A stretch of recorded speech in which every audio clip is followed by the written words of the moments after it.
Good morning sir. Good afternoon Mayank. Sir yes sir. तो आपका law and media का paper सबका कैसा गया है? सर सर बढ़िया बहुत गया बढ़िया सर। गया। बस सर क्वेश्चन ओके। वगैरह थोड़े वो आए थे सर, थोड़े खेलने वाले। खेलने वाले मतलब घुमा फिरा के पूछ रहे थे। हाँ सर, भावनाओं से खेल गया तो। सर ठीक था, क्वेश्चन पेपर रिपीटेड भी थे question. Section A B C में तीनों में वही सेम बार सर कुछ बार। क्वेश्चंस ऐसे थे जो तीनों सेक्शंस में रिपीट हो रहे थे। सर लेकिन हाँ कई वही बार कटे। उसको ध्यान से देख लिया कीजिए, माइनर माइनर सा डिफरेंस होता है जो नज़र नहीं आता ऊपर से पढ़ने पर। लेकिन ध्यान से पढ़ेंगे तो थोड़ा सा डिफरेंस रहता है दोनों हाँ सर, क्वेश्चंस के डिफरेंस। अंदर। सर डिफरेंस तो था। हाँ, उसी को लिखना है, उसी से सर मार्क्स मिलेंगे उस डिफरेंस को अगर आपने पकड़ लिया तो। Yes sir sir. आधे सारा पेपर सर उसके ऊपर सेंसरशिप और क्या बोलते हैं, तो वो सर्टिफिकेशन के ऊपर था सर, आधे सारा। वैसे वही दो इम्पोर्टेंट टॉपिक हैं हमारे। सिनेमेटोग्राफी एक्ट सबसे इम्पोर्टेंट है ना इसके अंदर। तो सात भारती पे आया हुआ था सर, और उस पे था इंडिसेंट इंडिसेंट पे था। रिप्रेजेंटेशन भी था सर। तो ओवरऑल पेपर आपका मतलब ठीक रहा सभी का? यस हाँ और सर। सर। सब लोग सर येलो को जर्नलिज्म नहीं आया, पिछली बार 2 साल से यस लगातार आ रहा था, सर। इस बार नहीं आया। इस बार नहीं आया हाँ जी। चलो कोई नहीं। बाकी 27 ये है कि 28 बढ़ गई सर। 28 सीटें पूरी भर दी। हाँ सर। बढ़िया। पर ये बेनिफिट है आपको इसमें कि पासिंग मार्क्स आ जाएंगे सभी के। तो आज जो है आपका जो पॉलिटिकल साइंस 4 का है, पहले आपके कोई डाउट हो तो आप अपने डाउट पूछ लें मुझसे, किसी भी क्वेश्चन को आपको, फिर मैं आपको कुछ क्वेश्चन बता देता हूँ। जिन्होंने अभी तक लास्ट मोमेंट नहीं पढ़ा है वो इन क्वेश्चन को ज़रूर देख लेना एक बार। इनमें से सर क्वेश्चन कुछ रिपीट हो सकते हैं, आ सकते हैं एग्जाम में। सर जो सिटीजनशिप वाला क्वेश्चन है, हम्म। अगर उसे छोड़ दें तो? नहीं, छोड़ सकते हो, ऑप्शन है आपके पास, ऐसे बात नहीं है। लेकिन ये मतलब है ये कि जरूरी है, पूछ रहा है इम्पोर्टेंट है या नहीं इतना? वो मैंने या आपको फिर भेजे एक भी बार हैं, ही आया हुआ है बस? अलग से भेजे हुए भी हैं मोस्ट इम्पोर्टेंट हम्म। क्वेश्चन, वो देख लेना एक बार। उसमें तो नहीं है। सर जैसे मेरे सारे तो हो गए, उसके आंसर हम्म। वगैरह मेरे को ना तैयार करने हैं बस। तो इम्पोर्टेंट इम्पोर्टेंट कर लूँ। इम्पोर्टेंट इम्पोर्टेंट कर लो, क्योंकि टाइम कम है। देखो आज जो बच्चे पढ़ना शुरू कर रहे हैं उनके लिए कुछ क्वेश्चन बता रहा हूँ, चाहे तो वो लिख लें उसको, अदरवाइज रिकॉर्डिंग में आपके पास आ ही जाएगा। एक क्वेश्चन है गवर्नमेंट ऑफ इंडिया एक्ट 1935, इसके ऊपर कुछ भी पूछ सकते हैं आपको, इसके फीचर्स के कैरेक्टरिस्टिक्स। ये हमारे जो कॉन्स्टिट्यूशन ऑफ इंडिया का मतलब बहुत सारा पार्ट जो है, 60 से 70% कॉन्स्टिट्यूशन ऑफ इंडिया, कुछ लोग कहते हैं कि 80% कॉन्स्टिट्यूशन ऑफ इंडिया जो है इसी एक्ट से निकला है। गवर्नमेंट ऑफ इंडिया एक्ट 1935 जो ब्रिटिशर्स लेके आए थे। तो इस एक एक्ट के बारे में आपको कुछ भी पूछ सकता है एग्जाम में। तो ये क्वेश्चन जो है जो आप जरूर पढ़ के जाएं एग्जाम में, इसको अवॉइड करने की कोशिश ना करें, ये मतलब पढ़ना ही है आपको। एक बार ठीक सर है। इंटरनेशनल लैंग्वेज में इसका बता भी दीजिए आंसर भी साथ में, जो आंसर के लिए वो अलग क्लास मैं आपको दूंगा, अभी नहीं। अभी ठीक आप मेरे पास, आपके पास मेरी रिकॉर्डिंग्स भी हैं इसकी समझाने की, आप वहाँ से भी देख सकते हैं इसको। ठीक है ओके। अगला है आपके पास जो क्वेश्चन आपको करना चाहिए, वो है आपका, एक मिनट रुकिए, अगला क्वेश्चन ही बताता हूँ कौन सा। मॉन्टेग्यू चेम्सफोर्ड रिफॉर्म जो है, ये आपको करना चाहिए अगला क्वेश्चन। एग्जाम के पॉइंट ऑफ व्यू से ये आपका इंपॉर्टेंट क्वेश्चन है, ये आ जाता है। इसे गवर्नमेंट ऑफ इंडिया 1919 भी कहते हैं, 1919 भी कहते हैं। उसके बाद आपको एक क्वेश्चन करना चाहिए fundamental rights of the Indian citizen. कौन कौन से फंडामेंटल राइट्स हैं, ये आपको सारे राइट्स विद आर्टिकल याद होने चाहिए। आर्टिकल्स भी याद रहेंगे तो अच्छा रहेगा। अगर जिनको अलग अलग आर्टिकल याद नहीं होते वो ऐसे कर लो, जैसे राइट टू इक्वालिटी इस आर्टिकल नंबर से लेकर इस आर्टिकल नंबर तक है। जैसे right to freedom of religion जो है आर्टिकल 25 से लेकर 28 तक है। इस तरह से भी कर सकते हैं। लेकिन मेरा जो एक सजेशन है सभी को ये, कि आप इस क्वेश्चन को ना छोड़ें, इसको कर लें। फंडामेंटल राइट्स जो है इस पर घुमा फिरा के कुछ भी वो पूछ सकते हैं आपसे एग्जाम में। 3-4 ही क्वेश्चन बताऊंगा, ज़्यादा नहीं आपको। सर एक डीपीएसपी करके क्वेश्चन है, डायरेक्टिव कुछ करके। प्रिंसिपल्स ऑफ हाँ। State policy. हाँ जी सर। पहले मैं अपने क्वेश्चन बताया था, फिर आपके क्वेश्चन लूंगा। Power and functions of the prime minister of India, एक ये क्वेश्चन जरूर कर लें। ये सारे क्वेश्चन मेरे वो जो इंपॉर्टेंट क्वेश्चन 18 क्वेश्चन मैंने आपके साथ शेयर किए हैं वीडियो में, उन्हीं में से ही हैं। एक क्वेश्चन है आपके पास directive principle of state policy of Indian constitution, ये कर लें। एक बार मुझे टोटल बता देना लास्ट में कितने हो गए, क्योंकि अभी मैंने उनको गिना नहीं है। सर 5 हो गए, 5 हो गए, 5। ओके,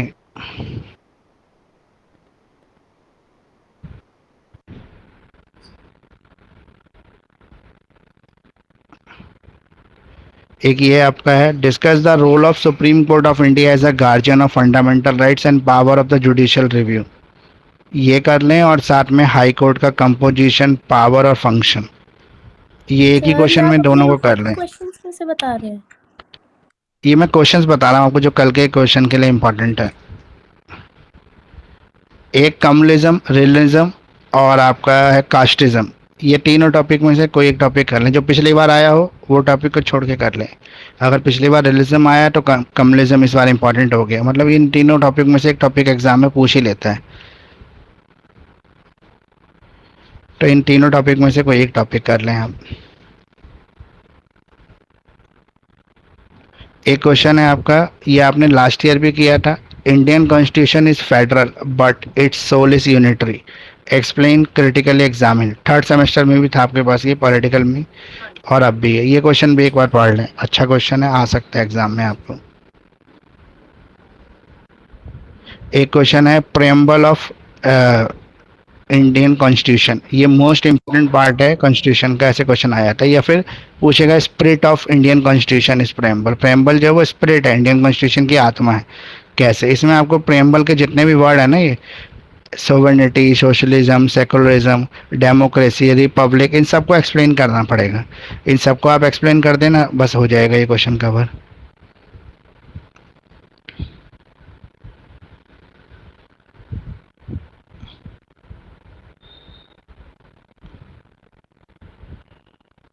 एक क्वेश्चन है ये, throw the light on the judicial relationship of centre and the state.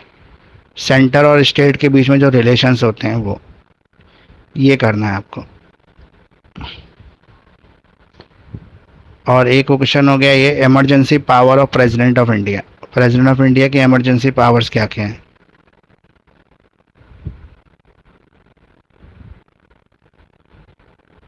Total ये क्वेश्चन होगा। टोटल कितने क्वेश्चन हो गए अभी? ये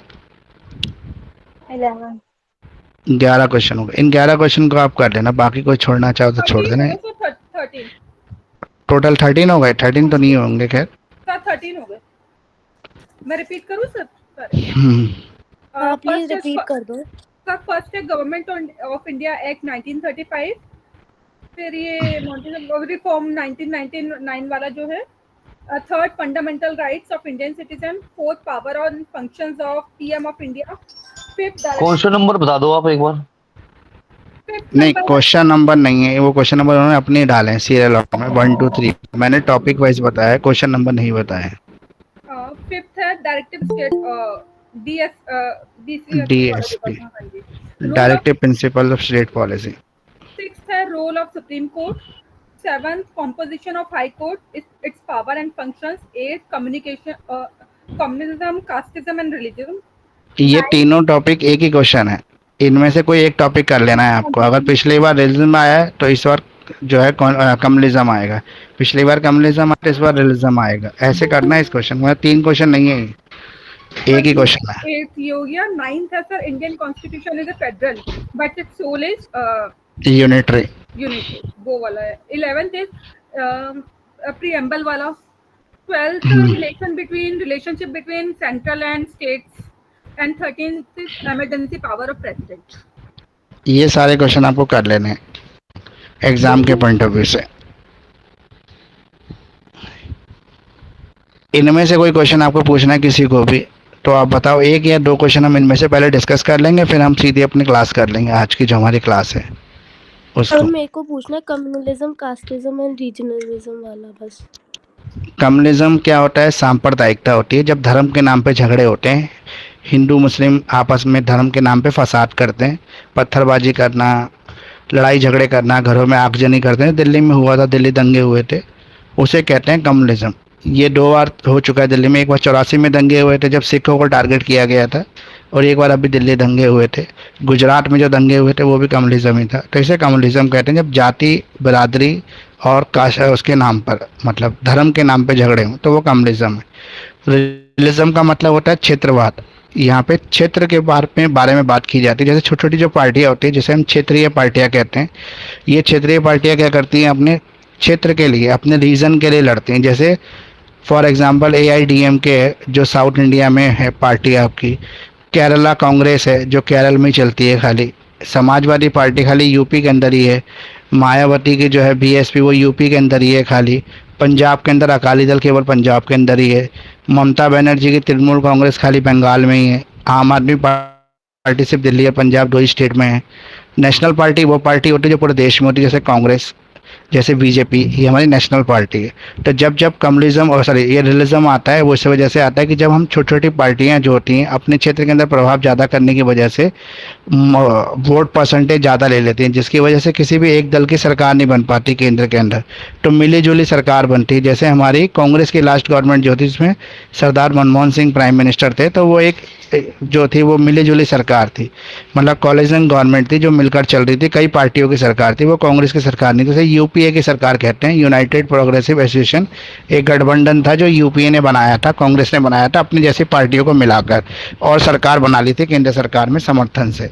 ऐसे बहुत सारे एग्जाम्पल हैं हमारे देश के अंदर रियलिज्म के, जब क्षेत्रवादी पार्टियां जो हावी रही हैं सेंटर पर। जैसे इमरजेंसी के बाद पहली बार जनता पार्टी की सरकार बनी थी, उसमें चौधरी चरण सिंह जो है प्रधानमंत्री बने देश के, जिसमें उन्होंने यूनिवर्सिटी शुरू की यूपी के अंदर। तो ये बताता है उन्होंने अपने क्षेत्र के लिए काम करना शुरू कर दिया। जैसे वो प्रधानमंत्री बने, उन्होंने यूपी के लिए काम करना शुरू किया। क्यों? क्योंकि उनकी पॉलिटिक्स सारी यूपी बेस्ड थी। वो यूपी को चमका के वहाँ पे वोट लेके यूपी की राजनीति में चमकना चाहते थे, इसलिए उन्होंने फोकस सारा यूपी में किया। बड़ी यूनिवर्सिटी शुरू कर दी जिसमें आप लोग पढ़ रहे हो अब आज।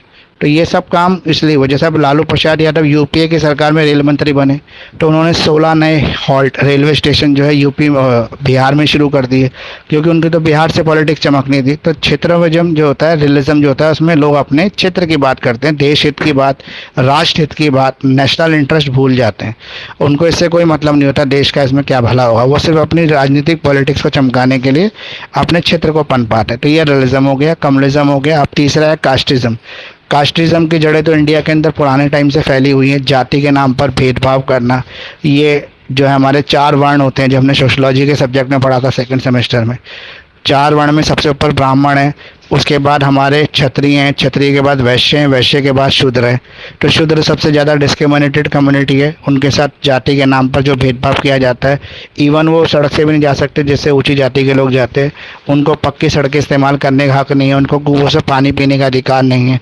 वो सार्वजनिक जो नलके होते हैं वहाँ नहीं पी सकते पानी। वो किसी होटल में, सार्वजनिक होटल के अंदर, मतलब किसी जलाशय के अंदर पानी लेना उनको अलाउड नहीं है। उनके लिए सब कुछ अलग अलग। वो कच्चे रास्तों से जाते हैं, वो गंदी नदी नालों से पानी पीने के लिए भरते हैं। तो ये सारा कास्टिज्म है आगे, जो जातिवाद है इंडिया में शुरू से चल रहा है। तो ये तीनों इस तरह से मैंने आपको एक्सप्लेन कर दिया। एग्जाम में आपको ऐसे लेके आना, बहुत ज़्यादा कंटेंट आपका लिमिटेड हो जाए, आपके पास लिखने के लिए कुछ ना बचे, तो आप इसके अंदर स्टोरी, कहानी भी डाल सकते हैं। कास्टिज्म में BR अम्बेडकर के जो उन्होंने किया है कास्टिज्म ख़त्म करने के लिए, वो सब डाल सकते हैं। दूसरा रियलिज्म जो है, क्षेत्रवाद जो है, उसमें आप किसी भी क्षेत्रवादी पार्टी के जो काम है, जो मैंने 2-4 एग्जांपल दिए आपको। जैसे 75 में जब चौधरी चरण सिंह की सरकार बनी थी, ये इमरजेंसी के बाद 75-76 में इमरजेंसी लगी, तो उसके बाद इमरजेंसी 3 साल तक चली। उसके बाद जब इमरजेंसी के बाद वोट हुआ तो कांग्रेस बुरी तरह से हार गई, इंदिरा गांधी के अगेंस्ट वोट पड़ा सारा। तो वोट जो है वो विपक्ष में बढ़ गया। विपक्ष में बढ़ गया तो किसी पार्टी को मेजोरिटी नहीं मिली। सब पार्टी ने मिलकर जनता पार्टी बनाई और जनता पार्टी मिला के सरकार चलाई। सरकार जब चलाई गई तो चौधरी चरण सिंह मुख्यमंत्री बने। उन्होंने सारे काम ज़्यादातर यूपी के लिए किए, क्योंकि उनकी पॉलिटिक्स यूपी बेस्ड थी। मतलब ऐसी कोई कहानी आप स्टोरी इसमें डाल सकते हैं आंसर में, तो आपका आंसर का कंटेंट थोड़ा सा लंबा हो जाएगा, बढ़ जाएगा। और कोई क्वेश्चन किसी को पूछना है? सर, जुडिशियल रिव्यू का मतलब क्या होता है? जुडिशियल रिव्यू का मतलब होता है, फॉर एग्जांपल सुप्रीम कोर्ट सबसे बड़ी कोर्ट है। अभी एक हाल ही में एक मैटर आया था ज्ञान वापी मस्जिद का, आपने सुना होगा, काशी के अंदर जो है, वहाँ पर एक वजू खाना के अंदर एक ऐसी आकृति मिली जिसको हिंदू लोग कह रहे थे कि ये तो शिवलिंग है, लेकिन मुस्लिम लोग कह रहे थे शिवलिंग नहीं, ये तो फाउंटेन है, फव्वारा है। उनके पीछे मुस्लिमों का ये प्रमाण देना था कि भाई शिवलिंग के अंदर तो होल होता नहीं है, इसके अंदर तो होल है, इसका मतलब ये शिवलिंग नहीं है, शिवलिंग कभी खंडित नहीं हो सकता। लेकिन हिंदुओं का कहना ये था कि ये स्ट्रक्चर तो शिवलिंग का ही था, लेकिन बाद में इसको चेंज करने के लिए इसके ऊपर एक फाउंटेन बिल्ड कर दिया गया। तो वो आर्कोलॉजिकल सर्वे जो था उसका रिसर्च कर रहा था। तो उस समय तक मुस्लिमों को ये प्रॉब्लम थी कि वजू खाना तो ज़रूरत है आपके नमाज पढ़ने से पहले, हाथ मुँह धोने के लिए, कुल्ला करने के लिए, तो वो उनको चाहिए था हिस्सा। तो कोर्ट ने ये बोला कि जो डिस्प्यूटेड है प्रॉपर्टी में, ये कोर्ट में, ये लोअर कोर्ट में चल रहा था, लेकिन इसको जुडिशियल रिव्यू के लिए सुप्रीम कोर्ट ने अपने पास ये मैटर ले लिया खुद ही अपनी मर्जी से। और इसमें कोर्ट ने सिर्फ ये ऑर्डर पास कर दिया कि उस वाले एरिया को छोड़ के जो डिस्प्यूटेड बाकी एरिया को आप मस्जिद को मतलब नमाज पढ़ने के लिए इजाज़त दे दो, छोड़ दो उसको, बस वो जो डिस्प्यूटेड एरिया उसको कवर कर लो। और ये जुडिशियल रिव्यू करके उसने वापस केस ट्रांसफ़र कर दिया लोअर कोर्ट को। तो इसी तरह से जुडिशियल रिव्यू का मतलब दो तरीके का होता है, किसी चलते हुए केस में या किसी केस का अगर फाइनल डिसीजन आ जाए और कोर्ट को ये लगता हो कि इसके अंदर गलत फैसला हो गया, तो उसका जुडिशियल रिव्यू के लिए हायर कोर्ट अपने पास बुला सकती है, या आप भी जा सकते हैं। आप भी एक दरखास्त एप्लीकेशन दे सकते हैं, पिटिशन फाइल कर सकते हैं कि इस केस को दोबारा से सुना जाए, जांच की जाए। इसमें जुडिशियल रिव्यू की संभावनाएं हैं। उसके लिए आपको प्रत्यक्ष प्रमाण देने पड़ेंगे, सबूत देने पड़ेंगे। इसे हम जुडिशियल रिव्यू कहते हैं। इसकी पावर दो ही कोर्ट के पास है, हाई कोर्ट और सुप्रीम कोर्ट के पास, इंडिया के अंदर। और कुछ ये आपका जो दो पेपर होते हैं जैसे पॉलिटिकल और हिस्ट्री, इन पेपरों के अंदर सबसे अच्छी बात यह है कि यहाँ पर आप स्टोरी, कहानी लिख सकते हैं। कोई भी इंसिडेंट जो आपको लगता है कि ये इंसिडेंट जो है हमारी इस कहानी को मैच करता है, इस कंटेंट को मैच करता है, तो वहाँ पर आप वो लिख दें। एग्जामिनर आपको मार्क्स देगा उसके भी। किसी का और कोई डाउट है? नहीं है तो फिर हम पेपर शुरू करेंगे, लास्ट ईयर पेपर। सर एक बार डीपीएस भी बता दीजिए। Directive principle of state policy. हमारे जो सब कॉन्स्टिट्यूशन बनाने वाले थे उनके सामने सबसे बड़ी समस्या ये थी कि हमारा देश नया नया आज़ाद हुआ है, पहले कभी हमने सत्ता चलाई नहीं है, तो हमें सबसे बड़ी प्रॉब्लम ये थी कैसे चलाएं देश को, ये सिखाना पड़ेगा।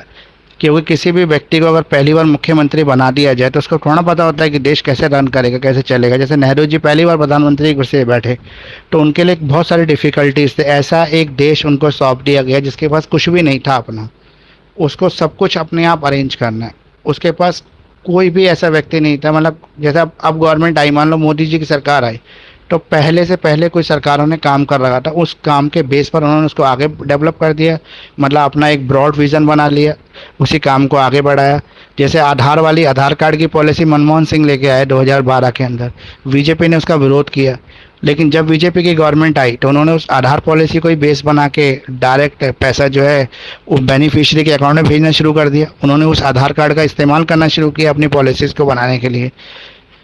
तो ये डायरेक्ट बेनिफिट जो हमारे देश में शुरू हुआ, इसके पीछे आधार बहुत बड़ा रोल है। उसी आधार के नंबर की वजह से सबको डायरेक्ट बेनिफिट मिल पा रहा है। जो पैसा पहले करप्शन में खर्च हो जाता था, जो सरकारें बीच में खा जाती थी, वो पैसा अब लोगों को डायरेक्टली बेनिफिट होने लगा, मिलने लगा। तो मैं आपको बता डीपीएसपी, तो डीपीएसपी ये था कि हमें ये बताना था कि कॉन्स्टिट्यूशन चलाना कैसे, देश कैसे चलाएगा, कौन सी सरकार क्या काम करेगी। तो इसके लिए उन्होंने डीपीएसपी बनाया, directive principle of state policy, जो एज पर लॉ कंपलसरी नहीं है किसी भी स्टेट के लिए फॉलो करना, पर as per winning the political elections, लेकिन राजनीतिक इलेक्शन जीतने के लिए ज़रूरी है कि डीपीएसपी पे काम किया जाए। जब अंबेडकर जी से ये पहली बार कॉन्स्टिट्यूशन असेंबली में जब वो कॉन्स्टिट्यूशन लेके आए, उनसे पूछा गया ये सवाल कि आपने फंडामेंटल राइट्स को तो कंपलसरी कर दिया, मतलब एनफोर्सेबल बाय लॉ कर दिया, लेकिन डीएसपी को नहीं बोला आपने एनफोर्सेबल बाय लॉ है, इसको छोड़ दिया स्टेट और सेंटर की मर्जी पर, वो चाहे तो इस पर काम करें, चाहे तो ना करें। तो डॉक्टर भीमराव अम्बेडकर का रिप्लाई ये था कि कोई भी पॉलिटिकल पार्टी जो ये चाहती है कि 5 साल बाद वो अगेन दोबारा सत्ता में आए, तो उसको ये काम करना ही पड़ेगा, रोके हंसकर उसको डीपीएसपी पे काम करना पड़ेगा, तभी वो वापस आ पाएगी। तो डीपीएसपी वो पॉलिसीज़ हैं जो सरकार को बताती है क्या काम करना है, मतलब सिटीजन्स के वेलफेयर के लिए, ह्यूमंस के वेलफेयर के लिए, political economical development of country के लिए और स्टेट के लिए। तो ये दिशा निर्देश हैं जो सरकार बताती है। ये अलग अलग तरीके, इकोनॉमिक हैं, सोशल हैं, पॉलिटिकल हैं, ये अलग अलग डीपीएसपी हैं। तो आपको इसी तरीके से आंसर फ्रेम करके लिखना है। सर लेकिन मतलब डीपीएसपी में ये भी तो है ना कि अगर कोई सरकार जैसे आती है सत्ता में और वो प्रॉमिसेस करती है, जैसे सिलेंडर पे छूट देगी या वगैरह वगैरह पॉलिसी करती है, और अगर वो उसे फुलफिल नहीं कर पाती तो कोई उन पर केस नहीं कर सकता? नहीं, वो डीपीएसपी पे ऐसा कुछ भी नहीं है। डीपीएसपी में सिर्फ ये बताया है गवर्नमेंट कैसे चलानी है आपको, मतलब कुछ चीज़ें बता दी हैं कि आपको सोशल वेलफेयर के लिए काम करना चाहिए, आपको इकोनॉमिक डेवलपमेंट के लिए काम करना चाहिए, आपको बिजली पानी बुनियादी ज़रूरतें जनता को देने के लिए काम करना चाहिए, ये डीपीएसपी है।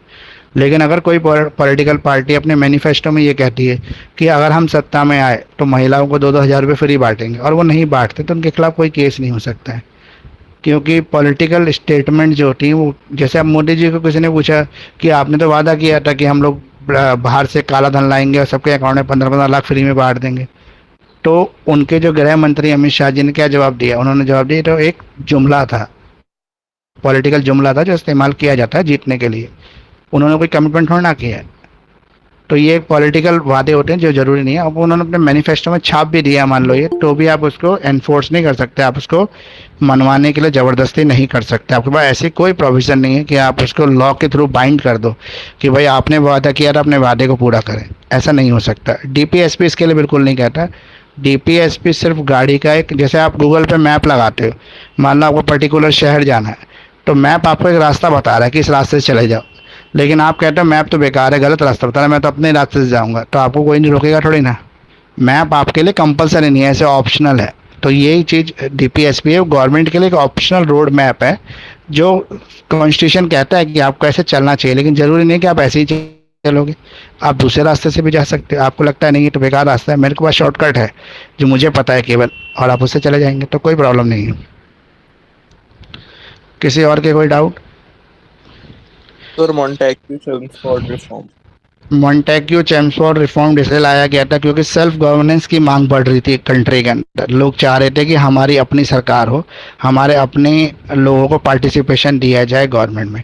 और जब फर्स्ट वर्ल्ड वॉर के बाद ये रिफॉर्म्स आया था मॉन्टेग्यू चेम्सफोर्ड रिफॉर्म, इसमें इंडियंस से साथ प्रॉमिस किया गया था कि अगर हम फर्स्ट वर्ल्ड वॉर में इंडियंस जो है वो ब्रिटेन का साथ देंगे लड़ाई लड़ने में, तो ब्रिटेन का ये वादा था कि जैसे ही वर्ल्ड वॉर 1 ख़त्म होगा हम आपको सेल्फ गवर्नमेंट दे देंगे, आपका अपना शासन देंगे, आपको पार्टिसिपेशन का मौका देंगे गवर्नमेंट के अंदर। तो इसको पूरा करने के लिए मॉन्टेग्यू चेम्सफोर्ड रिफॉर्म आया था, लेकिन इस रिफॉर्म्स के अंदर सिर्फ एक लॉलीपॉप दिया गया था इंडियंस को, पार्टिसिपेशन का राइट दिया। इंडियन जो है कॉन्स्टिट्यूशन असेंबली में बैठने लगे थे जाके, लेकिन वो सिर्फ सुन सकते थे, अपने विचारों को बोल सकते थे, लेकिन चेंज कराने का उनके पास राइट नहीं। मतलब कोई बिल पास हो रहा है, उस बिल में ये बोला जा रहा है कि जितने इंडियन फार्मर हैं उनके ऊपर 75% टैक्स लगा दो। अब 75% टैक्स तो गला घोटने के बराबर है। अब ये इंडियंस को पता है, वो बैठे हैं वहाँ पे, वो कॉन्स्टिट्यूशन असेंबली में खड़े होकर बोल रहे नहीं ये तो इंडियंस का गला दबाने के बराबर हो गया, फार्मर को क्या बचेगा 25%, उसमें से परिवार कैसे चलेगा। लेकिन ये सुन तो लेंगे ब्रिटिशर्स, लेकिन उनके पास ये राइट नहीं है इंडियंस के पास कि वो जाके अपना वोट करके इसको बदल सकें। उनके प्रचार रखने का उनका पावर था, लेकिन चेंज करवाने का पावर था। वो उनकी मर्जी है, जो ब्रिटिश मेंबर है पार्लियामेंट के अंदर, वो चाहें तो इसको अपना लें, उनको अच्छी बात लगे, और ना लगे तो छोड़ दें इसको। तो ये था मॉन्टेग्यू चेम्सफोर्ड रिफॉर्म, जो इंडियंस के सेल्फ गवर्नेंस की मांग को पूरा करने के लिए लाया गया था। और कुछ डीपीएसपी है वो एनफोर्सेबल बाय लॉ है या नहीं? No, DPSP not enforceable by law. इसके अंदर कॉन्स्टिट्यूशन के अंदर आपका लिखा हुआ है कि ये इन्फोर्सेबल बाय लॉ नहीं है। मैंने पूरी स्टेटमेंट बताई थी आपको कि जब डॉक्टर भीमराव अंबेडकर से पूछा गया आपने फंडामेंटल राइट को इन्फोर्सेबल बाय लॉ किया, लेकिन डीपीएसपी को क्यों नहीं किया, जबकि ये तो मेजर है, मतलब ये तो सबसे ज़्यादा इंपॉर्टेंट चीज़ है। कंट्री कैसे चलेगी, डीपीएसपी से चलेगी। और आप खुद भी अपनी स्टेटमेंट में कह रहे हैं कि कंट्री अगर चलानी इस तरीके से तो आपको डीपीएसपी फॉलो ही करना पड़ेगा। तो उनका रिटर्न जवाब ये था कि हर चीज़ अगर हम कंपलसरी बाय लॉ कर देंगे जुडिशरी पे प्रेशर बढ़ता जाता है, इसलिए हम जुडिशरी को भी इतना प्रेशराइज नहीं करना चाहते, उनके ऊपर बर्डन नहीं डालना चाहते। तो डीपीएसपी हमने ऑप्शनल रखा है, सिर्फ एक निर्देश दिया है। जैसे मैंने आपको बताया गूगल का सिर्फ मैप है, आप चाहो तो उसको चल लो और आप नहीं चाहो तो आप दूसरे रास्ते चले जाओ, तो गूगल आपको मजबूर थोड़ा ना कर देगा, नहीं आपने मैप क्यों देखा, आप मैप देख लिया तो इसी पे चलो। तो इसीलिए डीपीएसपी जो है इन्फोर्सेबल बाय लॉ नहीं है, लेकिन किसी भी पॉलिटिकल पार्टी को अगर जीतना है आने वाले चुनाव में तो उसको डीपीएसपी मानना ही पड़ेगा, ऐसा कहना भीमराव अंबेडकर जी का था। और डीपीएसपी में इकोनॉमिकल, सोशल, पॉलिटिकल तीनों तरह के जो काम है इंडियंस के लिए होने चाहिए वो सब लिखे हुए हैं। और कोई किसी का जवाब, किसी का क्वेश्चन? दोबारा आप मॉन्टेग्यू रिफॉर्म्स के बारे में अच्छी तरह एक्सप्लेन कर सकते हैं? मुझे इसमें थोड़ा सा डाउट्स है, इसलिए वो क्लियर कर दीजिए प्लीज। आप अपना डाउट बता दीजिए, मैं क्लियर करता हूँ, अदरवाइज रिकॉर्डिंग तो आपको मिल ही जाएगी, दोबारा सुन लेना उसमें। ओके कोई डाउट है तो वो पूछ लो एक बार। सेल्फ गवर्नेंस की जो मांग थी इंडियंस की, उसके लिए आया था ये मॉन्टेग्यू चैम्सफोर्ड। और मॉन्टेग्यू जो थे वो गवर्नर जनरल ऑफ इंडिया थे उस समय।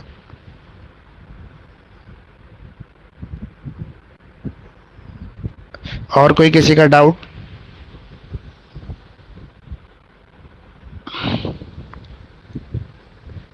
किसी के पास लास्ट ईयर पेपर हो तो एक बार स्क्रीन शेयर कर दो, नहीं तो फिर मुझे निकालना पड़ेगा। सर मैंने आपको 4 साल की भेज दिए थे, लास्ट 4 ईयर्स की। तो आप यहाँ पे जो है एक बार स्क्रीन शेयर करो उसको।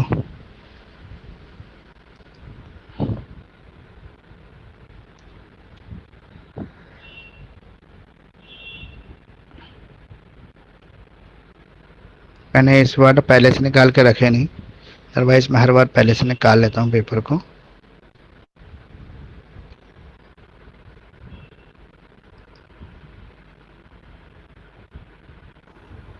सर ये जो आप एग्जांपल्स के साथ एक्सप्लेन करते हैं ये बहुत कन्वीनियंट रहता है सर। उस टाइम पे एकदम से एग्जांपल ध्यान आ जाता है तो आंसर भी ध्यान आ जाता है एग्जाम करते टाइम, बहुत इजी रहता है सर उससे।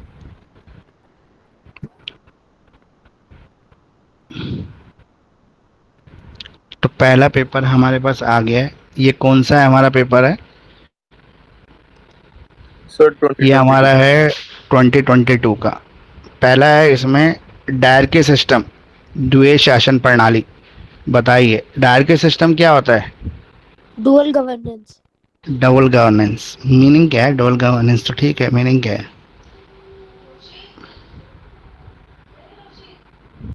सर जिसमें सेंट्रल और स्टेट की पावर्स को बांट दिया जाता है। नहीं, ये जो डुअल गवर्नमेंट है, डायरकी सिस्टम है, ये हमने इंग्लैंड से फॉलो किया। इंग्लैंड के अंदर जैसे हमारे यहाँ पे राज्यसभा लोकसभा दो होते हैं ना, और कोई भी बिल अगर पास करना है, कोई भी नया लॉ बनाना है तो दोनों सदन से पास होगा, राज्यसभा से भी और आपका विधानसभा लोकसभा से भी, यानी कि लेजिस्लेटिव असेंबली और आपका राज्यसभा, ये दोनों उसको पास करेंगे तभी हमारा जो है ये जो नया लॉ है वो पास होगा। लोकसभा राज्यसभा दोनों पास करेंगे, इसे डायरकी सिस्टम कहते हैं। हमने इंग्लैंड से फॉलो किया था, इंग्लैंड में ऐसे ही होता था। अब इसमें रिप्रेजेंटेशन अलग अलग है दोनों गवर्नमेंट का। ये आपका एक क्वेश्चन भी आता है एग्जाम में, लोकसभा और राज्यसभा में क्या रिलेशन है, relationship between the Lok Sabha and the Rajya Sabha. तो अब आप मुझे थोड़ा थोड़ा तो बता दो कि राज्यसभा कैसे बनती है और लोकसभा कैसे बनती है।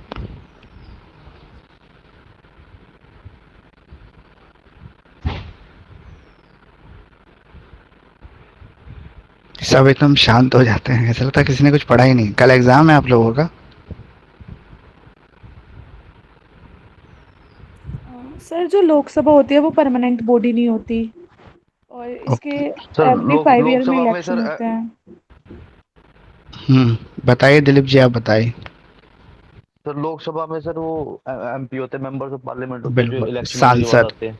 और हाँ, और सर राज्यसभा में जो होते हैं, जैसे कि जो विधायक होते हैं वो अपना 1/3 जो होते हैं उनके हाँ एमपी बना के भेजते हैं राज्यसभा में। बिल्कुल, देखो दो तरह के हमारे पास गवर्नेंस बॉडी है इंडिया के अंदर, एक लोकसभा एक राज्यसभा। इसको सारा ध्यान से समझ लो। जब हमारे मोदी जी के चुनाव होंगे 2014 के अंदर, तो वो लोकसभा के चुनाव होंगे, उसमें हम अपना सांसद चुनेंगे वोट के थ्रू। हम 3 बार वोट देते हैं। अगर हम शहरों में रहते हैं तो हम 3 बार वोट देते हैं। एक बार वोट देते हैं हम एमपी के लिए, एक बार वोट देते हैं हम एमएलए के लिए, एक बार वोट देते हैं एमएलसी के लिए, म्यूनसिपल कॉरपोरेशन के लिए, जिसमें हमारा पार्षद बन के तैयार होता है। अगर हम गांव में रहते हैं तो हमारे 4 चुनाव होते हैं, अगर हम शहर में रहते हैं तो 3 चुनाव होते हैं। तो हमारे यहाँ पे 3 टायर ऑफ डेमोक्रेसी है, 3 tyre of system of democracy है। 3 टायर हैं, चौथा टायर नहीं है। तो 3 टायर का मतलब है एमएलसी सबसे नीचे, उसके ऊपर एमएलए, उसके ऊपर एमपी। दिल्ली जैसे शहर में भी 3 ही है। अब सांसद का चुनाव आपने डायरेक्टली कर लिया। अब मान लो कि आपने ये देखा पूरे देश के अंदर 32 स्टेट्स हैं हमारी कंट्री के अंदर। अब सेंटर में मोदी जी बैठ गए, सारे कानून मोदी जी बनाने लगे। तो पश्चिम बंगाल के अंदर तो मोदी जी की सरकार नहीं है, दिल्ली के अंदर तो मोदी जी की सरकार नहीं है, केरला के अंदर तो मोदी जी की सरकार नहीं है, मणिपुर के अंदर तो मोदी जी की सरकार नहीं है। तो ये राज्यों के लिए तो वो काम ही नहीं करेंगे ना, फिर वो सारे काम अपने अपने राज्यों के लिए, मध्य प्रदेश यूपी इनके लिए करते जाएंगे। तो इनको भी रिप्रेजेंटेशन चाहिए वहाँ पे। तो इस चीज़ से बचने के लिए हमने इंग्लैंड से ये चीज़ सीखा। इंग्लैंड में 2 हाउसेज होते हैं, 2 हाउसेज होते हैं। अभी मैं उसका नाम एग्जैक्ट मुझे वर्ड याद नहीं आ रहा है। वहाँ पे भी ये नहीं कहते वहाँ पे, sir house of commons and house of lords. हाँ तो दो हाउसेज होते हैं, हाउस ऑफ कॉमन और house of lords. House of lords जो है वो सांसद हैं, हाउस ऑफ कॉमन जो है वो आपके राज्यसभा है। उससे हमने ये चीज़ अडॉप्ट कर ली इंडिया के अंदर। हमें वो अच्छा लगा कि किसी राज्य में अगर सेंट्रल गवर्नमेंट वाली पार्टी की सरकार नहीं तो उसके लिए भी काम होगा। तो क्या किया हमने, इसके लिए बनाया राज्यसभा। सांसद तो हमारे आ गए, लोकसभा में पब्लिक ने वोट दिया, चुन के लोग आ गए। दूसरी तरफ से हमने ऐसे लोगों को ले लिया, जैसे पश्चिम बंगाल के अंदर मान लो ममता बनर्जी की सरकार है, वहाँ पर फॉर एग्जांपल मान लेते हैं 180 सीटें हैं टोटल एमएलए की। तो 180 सीटों में जितने एमपी होंगे, अब हर एक, अगर हम दिल्ली की बात करें तो हमारे पास 70 जो हैं वो एमएलए हैं, लेकिन हमारे पास लोकसभा में जो मेंबर हैं सांसद वो 7 हैं, यानी कि हर 10 एमएलए पर एक सांसद है। तो इन 7 सांसदों का जो 1/3 होगा, यानी कि 3, 1/3 हो गया 3, तो 3 हमने राज्यसभा मेंबर दिल्ली से चुन के भेज दिए। अब इनको चुनने का अधिकार किसके पास है? राज्यसभा मेंबर जो होते हैं 6 साल के लिए अपॉइंट होते हैं, लोकसभा मेंबर 5 साल के लिए अपॉइंट होते हैं। इनको जो अपॉइंट करने की जो पावर है वो किसके पास है? वो पावर है एमएलए के पास, जो जनता के चुने हुए लोग हैं वो अपने वोट के थ्रू इनको चुन के भेजते हैं। तो यूपी से, पंजाब से, दिल्ली से, बंगाल से, सब जगह से आपके राज्यसभा मेंबर चुने जाते हैं, जो उनके स्ट्रेंथ के ऊपर डिपेंड करते हैं, कितनी स्ट्रेंथ है उस राज्य की, उसके। तो ये रिप्रेजेंटेशन होता है। कोई भी बिल जो कैबिनेट पास करती है, कैबिनेट कौन होती है आपकी? जैसे मोदी जी उस कैबिनेट के हेड हैं, और उसके अंदर जो जितने उनके इंपॉर्टेंट मंत्री हैं वो सारे बैठते हैं और कैबिनेट डिसीजन लेके किसी भी बिल को लॉ बनाने के लिए पास कर देती है। फॉर एग्जांपल सीएए का बिल आ गया, सिटीजन अमेंडमेंट एक्ट, वो पास कर दिया कैबिनेट ने, उसको लोकसभा में प्रेजेंट कर दिया। लोकसभा में होम मिनिस्टर ने बिल पेश कर दिया। बिल पेश करने के बाद उस पर चर्चा होगी लोकसभा के अंदर, दोनों तरफ से वोटिंग होगी। वोटिंग में हमेशा वही पार्टी जीतेगी जिसकी सरकार है, क्योंकि उन्हीं के ज़्यादा एमपी हैं। वो बिल पास होकर लोकसभा से फिर आ गया राज्यसभा में। अब राज्यसभा में तो उस पार्टी का बहुमत हो सकता है और नहीं भी हो सकता, क्योंकि राज्य के हिसाब से वो लोग चुने गए हैं। तो अगर राज्यसभा भी उस बिल को पास कर देते तो वो प्रेसिडेंट के पास जाता है, फिर प्रेसिडेंट के सिग्नेचर होने के बाद वो कानून बन जाता है। लेकिन अगर वो राज्यसभा पास नहीं करती तो वो बिल पास नहीं हो पाता, कानून नहीं बन पाता। इसका प्रत्यक्ष एग्जाम्पल आजकल दिल्ली में चल रहा है। दिल्ली में सुप्रीम कोर्ट ने एक फैसला दिया कि सर्विसेज जो है वो केजरीवाल के पास होनी चाहिए, क्योंकि जनता की चुनी हुई सरकार है। लेकिन केंद्र सरकार ने क्या किया, सुप्रीम कोर्ट के ऑर्डर को चेंज कर दिया ऑर्डिनेंस लाके। उस ऑर्डिनेंस को कैबिनेट ने पास किया और लोकसभा में पास हो गया वो। अब वो राज्यसभा में जाएगा जब नया सेशन शुरू होगा। तो अगर राज्यसभा में वो ऑर्डिनेंस पास हो जाता है तो वो बिल बन जाएगा और कानून बन जाएगा, और सरकार को राइट जो मिले वो छीन लिए जाएंगे। तो इसीलिए केजरीवाल जो है पूरे देश में घूम घूम के सबको इकट्ठा कर रहे हैं कि भाई मेरा साथ दो ऑर्डिनेंस के ऊपर। ये ऑर्डिनेंस जो है ये जनता विरोधी है। सुप्रीम कोर्ट ने फैसला दिया, हमें पावर दी, और सरकार फिर हमसे पावर छीन रही है। ये तो तानाशाही कर रहे हैं। मतलब ये सब आपको समझाने का तरीका है कि डुअल सिस्टम क्या होता है। तो डुअल फॉर्म ऑफ सिस्टम यही है। अगला क्वेश्चन है जुडिशियल रिव्यू, जो मैंने ऑलरेडी अभी थोड़ी देर पहले आपको डिस्कस करके बता दिया। अगला है 2 characteristics of the concurrent list. अब ये कॉन्करेंट लिस्ट कौन सी होती है? 3 तरह की लिस्ट है ना यहाँ पे। कौन कौन सी लिस्ट है? वो सब्जेक्ट जिसपे सेंट्रल, बताइए। सेंट्रल, फेडरल और कॉन्करेंट, ऐसे है ना? सेंट्रल गवर्नमेंट की जो लिस्ट है उस पर जो कानून, जो सब्जेक्ट हैं उस पर कानून जो है वो सेंट्रल गवर्नमेंट बना सकती है। स्टेट लिस्ट के अंदर वो सब्जेक्ट मैटर है जिस पे स्टेट कानून बना सकती है, और कॉन्करेंट लिस्ट के अंदर वो सब्जेक्ट है जिन पे दोनों कानून बना सकते हैं, स्टेट भी और सेंटर भी। और किसका कानून इस पर लागू होगा? फॉर एग्जांपल मान लो कि एक मैटर कॉन्करेंट लिस्ट का है, उस पर सेंट्रल गवर्नमेंट ने भी कानून बना दिया, स्टेट गवर्नमेंट ने भी बना दिया, तो किसका कानून लागू होगा? सेंट्रल का। सेंटर का लागू होगा। उसके पीछे रीज़न क्या है? क्योंकि सेंट्रल गवर्नमेंट मेजॉरिटी है, मतलब ज़्यादा उसकी पावर है, इस वजह से। अगला क्वेश्चन आपका है functions of vice president of India. Vice president of India, Bharat का उपराष्ट्रपति, क्या काम करता है?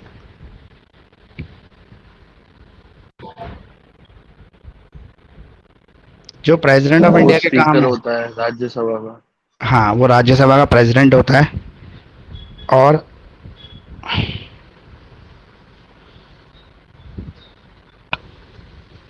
वाइस प्रेसिडेंट के पास ये पावर होती है कि वो प्रेसिडेंट का इस्तीफा ले सकता है। रेजिग्नेशन अगर देना है प्रेसिडेंट ऑफ इंडिया को तो वो वाइस प्रेसिडेंट को देगा।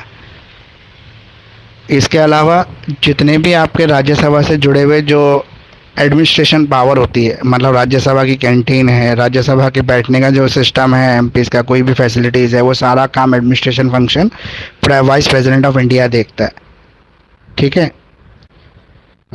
और सर प्रेसिडेंट की एब्सेंस में ये सारा काम यही करते हाँ, हैं अगर उसके बिहाफ पे। प्रेसिडेंट एब्सेंट हो जाए तो उसके बिहाफ पे सारी पावर्स जो है वो वाइस प्रेसिडेंट के पास आती है। अगर किसी समय इमरजेंसी मान लो डेथ हो जाए तो ये एज ए एक्टिंग प्रेसिडेंट बन जाता है। और मान लो अगर प्रेसिडेंट विदेश दौरे पे चला जाता है तो उसके पीछे से पूरा कंट्री का प्रेसिडेंट की रोल ये प्ले करता है। What do you mean by the Republic? Republic से आप क्या समझते हैं? गणराज्य से आप क्या समझते हैं? सर लोकतंत्र राज्य है। नहीं, लोकतंत्र से आप क्या समझते हैं ये तो पूछ रहा है। रिपब्लिक से आप क्या समझते हैं? सर वो ये सर लोगों इसमें ये होता है को जो नेता चुनने की हेड ऑफ आजादी द है। स्टेट होता है। हम्म। सर इसमें हेड ऑफ द स्टेट जो होता है वो लोग लोगों का चुना हुआ होता है। मैं आपको बताता हूँ, देखो क्या गणराज्य का मतलब क्या है। रिपब्लिक, रिपब्लिक का मतलब है इकट्ठा। कॉन्स्टिट्यूशन। हाँ, जो डेमोक्रेसी से चलने वाला हो, जहाँ पे पब्लिक का शासन हो। तो पहली बात, जो हमारे देश जैसे अमेरिका और हमारे में फ़र्क क्या है? America United state of America है, हम यूनियन स्टेट हैं। हम यूनियन स्टेट हैं, हम यूनाइटेड नहीं है। रीज़न क्या है, दोनों में फ़र्क क्या है यूनाइटेड और यूनियन में?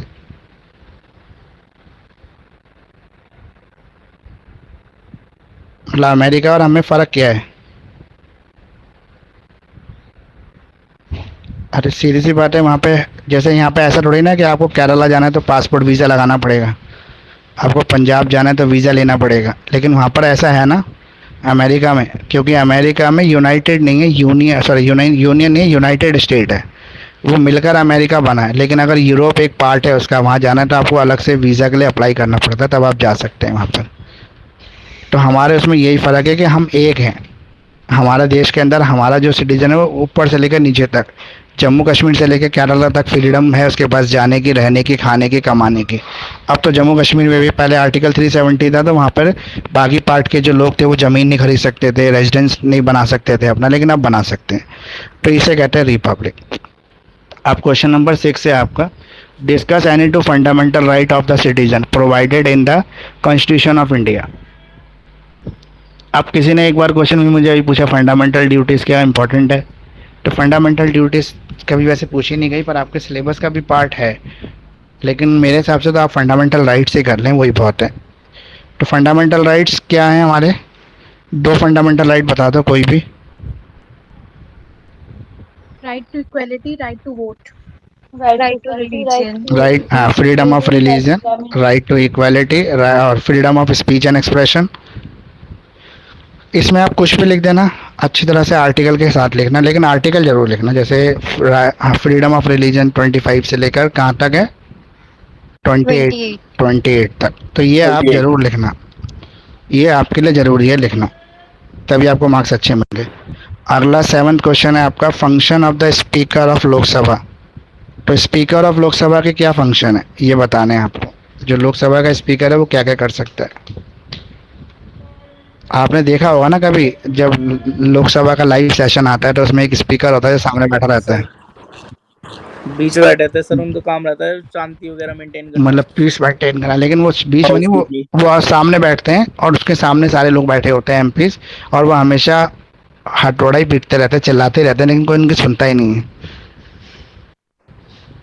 जो हमने देखा है वो तो यही देखा है लाइव सेशन के अंदर, कि लोकसभा अध्यक्ष हमेशा चिल्लाता रहता है, उसकी कोई सुनता ही नहीं है।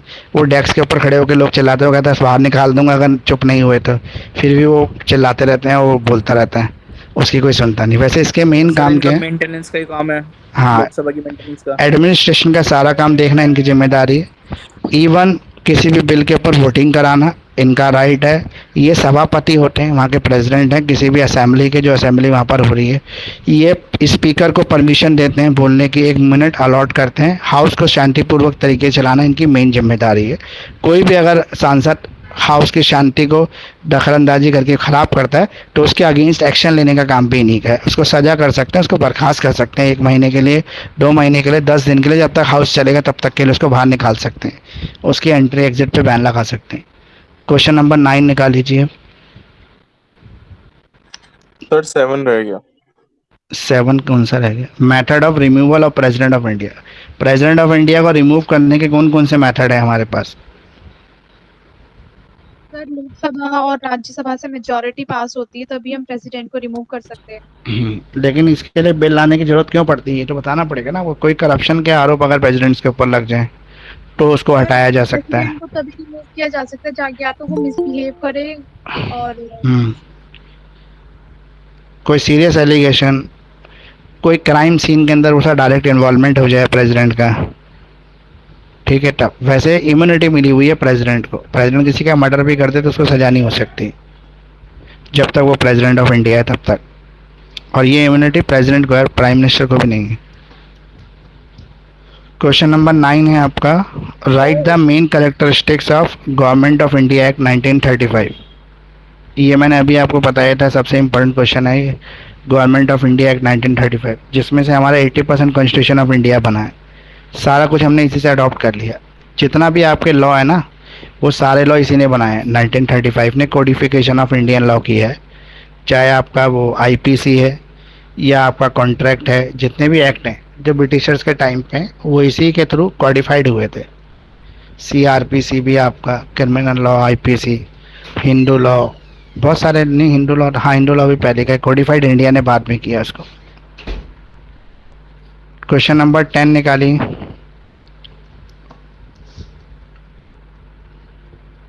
क्वेश्चन नंबर 10 प्रेम्बल है। Preamble is the most important part of the constitution of India. तो प्रेम्बल जो है कॉन्स्टिट्यूशन ऑफ इंडिया का मोस्ट इंपॉर्टेंट पार्ट है। अब ये प्रेम्बल कब ऐड हुआ था ये बताओ। क्या कॉन्स्टिट्यूशन बनाने वालों ने शुरू में प्रेम्बल बना दिया था 1950 में जब हमारा कॉन्स्टिट्यूशन आया तब, या ये बाद में ऐड हुआ है प्रेम्बल? सर ये बाद में हुआ था। प्रेम्बल पहले ही बन गया था 1950 में, लेकिन इसके अंदर 2 वर्ड बाद में जोड़े गए, सेकुलर और सोशलिस्ट, 42nd अमेंडमेंट के अंदर। ये बाद में इसमें ऐड किए गए 2 वर्ड, अदरवाइज ये पहले ही। क्योंकि देखो कोई भी किताब अगर लिखी जाएगी तो उसका जो फ्रंट पेज है जहाँ पे लिखा हुआ है पेज नंबर 1 पे ये, 2 पर ये, 3 पर ये, वो तो पहले ही बन जाएगा ना जब किताब बनेगी। तो प्रेम्बल भी पहले ही बन गया था, 1950 में ही बन गया था, लेकिन इसमें 2 वर्ड सेकुलर और सोशलिस्ट ये बाद में जोड़े गए 42nd अमेंडमेंट में, जब जनता पार्टी की सरकार थी, चौधरी चरण सिंह की सरकार थी, प्रधानमंत्री थे, तब ये ऐड किए गए थे 2 वर्ड। अच्छा, प्रेम्बल के इसको कैसे समझाएंगे आप? सेकुलर, सोशलिस्ट, रिपब्लिक, जितने वर्ड हैं इनके सबके मीनिंग बता देना, ये आपका क्वेश्चन कंप्लीट हो जाएगा इसी के अंदर। और प्रेम्बल को स्पिरिट ऑफ कॉन्स्टिट्यूशन भी कहते हैं। कॉन्स्टिट्यूशन की आत्मा इसलिए कहते हैं क्योंकि इसको पढ़ने से पता लग जाता है we the people of India, ऐसे है ना प्रेम्बल। किसी को याद है तो एक बार बताओ प्रेम्बल पूरी। We are the people of India, आगे हम भारत के लोग, ये कहते हैं, ऐसे करके ये पूरी प्रेम्बल। तो जिसको याद नहीं है उस प्रेम्बल को एक बार याद जरूर कर लेना। ये प्रेम्बल अगर आप एग्जाम में लिख देंगे तो अच्छा रहेगा इस क्वेश्चन के अंदर। और फिर इसके अंदर जो जो चीज़ निकलता है, we people, we are the people, उसको डिफाइन कर दो। सोशलिस्ट, रिपब्लिक और ये सेकुलर, इन वर्ड को अलग अलग करके कर दो। तो ये सब आप कर देंगे तो एग्जाम का पूरा आंसर आपका हो जाएगा। अगला क्वेश्चन नंबर 11 है आपका, prime minister of India is the key stone of the cabinet arch. Arch का मतलब ये होता है कि डिजाइन है जो उसकी खूबसूरती है, उसके अंदर एक सबसे इम्पॉर्टेंट रोल प्ले करता है prime minister of India. Describe करना है power position of the prime minister of India in the light of the above statement. इस स्टेटमेंट की लाइट में बताना है आपको प्राइम मिनिस्टर ऑफ इंडिया का क्या रोल है। तो यहाँ पर आपको सबसे पहले तो ये देखना चाहिए कि सबसे इम्पोर्टेंट पर्सन है कि नहीं है प्राइम मिनिस्टर ऑफ इंडिया। तो आप लोगों के हिसाब से prime minister of India important person है या नहीं है? है। क्यों है? रीजन? सर जो प्राइम मिनिस्टर ऑफ इंडिया है, इंडिया में ही सिर्फ प्राइम मिनिस्टर का वो चलता है और सबसे ज्यादा पावर प्राइम मिनिस्टर के पास है। जैसे head of the state president of India है, लेकिन सिर्फ नाम के लिए एक रबर स्टैम्प की तरह यूज होता है, लेकिन सारी जो एक्चुअल पावर है वो प्राइम मिनिस्टर ऑफ इंडिया के पास है।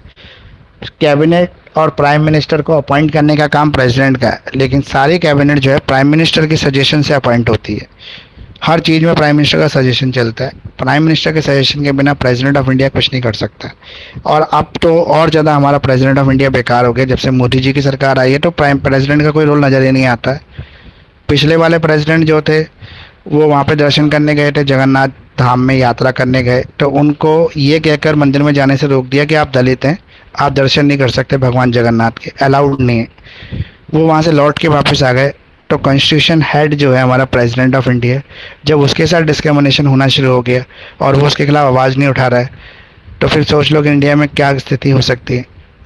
तो वो इतने शरीफ थे कि हर जगह उनको इग्नोर किया जाता था, लेकिन फिर भी उन्होंने कभी कोई स्टेटमेंट गवर्नमेंट के खिलाफ नहीं दी। अभी जो नई हमारे प्रेसिडेंट ऑफ इंडिया आई हैं द्रौपदी मुर्मू, ये भी इस तरीके की हैं, आदिवासी समाज से हैं, दलित हैं। इनको अभी नई असेंबली जो बनी लोकसभा का जो इनॉग्रल हुआ उसमें इनको बुलाया नहीं गया, इनको पूछा नहीं गया, सम्मान नहीं थे, लेकिन इन्होंने फिर भी कोई स्टेटमेंट नहीं दी किसी भी चीज़ की। लेकिन अगर आप पुराने में चले जाओ तो सरदार ज्ञानी जैल सिंह थे, जब प्रेसिडेंट ऑफ इंडिया थे तो इमरजेंसी जब लगाई थी उसने, इंदिरा गांधी नहीं, इमरजेंसी, हाँ उसी समय की बात है, इमरजेंसी जब लगाई थी तब उन्होंने इंदिरा गांधी के अगेंस्ट स्टेटमेंट दे दी थी कि आप जो कर रहे हैं वो ठीक नहीं है, इस काम से हमारा नुकसान हो सकता है। बहुत जगह पे प्रेसिडेंट ऑफ इंडिया ने जो है टाइम टाइम पे कंट्रोल किया है सरकार को, लेकिन ये वाले प्रेसिडेंटों ने कुछ नहीं किया। अभी प्रेसिडेंट जो है एक डमी कैंडिडेट की तरह रोल प्ले कर रहे हैं। तो प्रेसिडेंट ऑफ इंडिया जो प्राइम मिनिस्टर है वो सबसे इम्पोर्टेंट व्यक्ति इसलिए भी है क्योंकि हर चीज़ के अंदर उसका इन्वॉल्वमेंट है। फाइनेंशियल डिसीजन हो, आपके सोशल सिक्योरिटी की बात हो, नेशनल इंटीग्रिटी सोवेनिटी की बात हो, हर जगह president of prime minister of India की पावर चलती है। और लोकसभा के अंदर ये हेड भी है लोकसभा का, इसलिए भी इसकी सुनी जाती है। तो बाहर और भी चीज़ें आप इसकी लिख देना, इसके अंदर इसके पावर फंक्शंस भी लिखना प्रेसिडेंट ऑफ इंडिया के। अगला क्वेश्चन है describe the directive principle of state policy in Indian constitution. ये हमने ऑलरेडी अभी काफ़ी डिस्कस कर लिया है। कम्युनलिज्म भी हमने डिस्कस कर ही लिया है। आप जब पिछली बार अगर कम्युनलिज्म आया तो इस बार रियलिज्म और कास्टिज्म, ये ज़्यादा इंपॉर्टेंट है, इनको करना आप। अब फाइनल हमारा जो कुछ सिलेक्शन रहता है वो सेक्शन बी के अंदर हम 3 क्वेश्चन में से कौन से क्वेश्चन अटेम्प्ट करेंगे 6, 7, 8 में से? सर 8th और क्या नाम है 7 वो 6th 6 और 8 एक बार निकालना, 6 और 8 जरा। अच्छा इस वाले में पूछ रहे हो क्या आप? हाँ इसी वाले पेपर में, सर मैं पिछले वाले में क्या था, सॉरी। इस वाले पेपर में 6 है हमारा फंडामेंटल राइट। हाँ और अभी रुको कृष्णा को लगाने दो।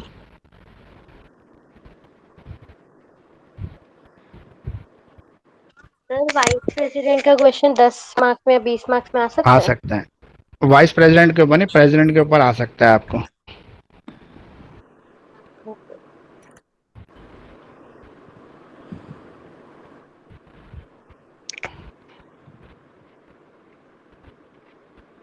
तो 6, 7, 8 में आप 6 और 8 करेंगे। लोकसभा स्पीकर के जो कार्य हैं वो करेंगे, इसके अलावा आप करेंगे फंडामेंटल राइट। ओके, और बताइए सेक्शन सी में आप कौन सा करना पसंद करेंगे?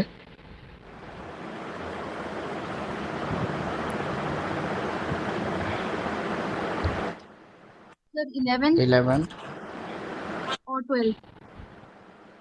सर 10, 11 और 13। ओके, मतलब अब जो 11 है वो तो प्राइम मिनिस्टर वाला है, ठीक है, वो अच्छा क्वेश्चन है।